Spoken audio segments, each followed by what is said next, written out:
ఈరోజు టమాటా పచ్చడి చేసేద్దామా? దీనికోసమైతే 5 వరకు టమాటా, 3 వరకు ఉల్లిపాయలైతే కట్ చేసుకొని పక్కనైతే పెట్టుకోవాలి. ఆ తర్వాత స్టవ్ ఆన్ చేసుకొని, కడాయి పెట్టుకొని 2-3 టేబుల్ స్పూన్ ఆయిల్ అయితే వేసుకోవాలి. 1 టేబుల్ స్పూన్ ధనియాలు, హాఫ్ టేబుల్ స్పూన్ జీలకర్ర, 3 ఎండుమిర్చి, 10 వరకు పచ్చిమిర్చి, కొంచెం అల్లం ముక్కలు, అలానే 5 రెబ్బలు వెల్లుల్లి, అలానే ఒక రెబ్బ కరివేపాకు వేసుకొని వేగనివ్వాలి. అది కాస్త వేగిన తర్వాత తరిగి పెట్టుకున్న ఉల్లిపాయ ముక్కలు, టమాటా ముక్కల్ని అందులో వేసుకొని మొత్తం కలిసేలా కలుపుకోవాలి. అది కాస్త మగ్గిన తర్వాత కొంచెం చింతపండు, అలానే రుచికి సరిపడేంత సాల్ట్ అయితే వేసుకొని మొత్తం కలిపేసి సిమ్‌లో పెట్టుకొని మగ్గించుకోవాలి.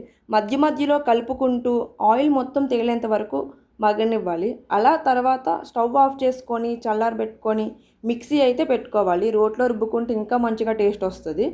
ఆ తర్వాత పక్కనైతే పెట్టుకొని ఆ పేస్ట్‌ని పోపైతే ప్రిపేర్ చేసుకోవాలి. స్టవ్ ఆన్ చేసుకొని కొంచెం నూనె వేసుకొని, కొంచెం ఆవాలు, కొంచెం జీలకర్ర, ఎండుమిర్చి, కరివేపాకు వేసుకొని అవి కాస్త ఏగిన తర్వాత అయితే ఈ చట్నీలోకి వేసేసుకొని కలిపేసుకోవటమే. ఇక మన టమాటా చట్నీ అయిపోయినట్టే. ఇది దోసల్లోకి గానీ, వేడి వేడి అన్నంలోకి గానీ చాలా బావుంటుంది. మీరు కూడా ట్రై చేయండి.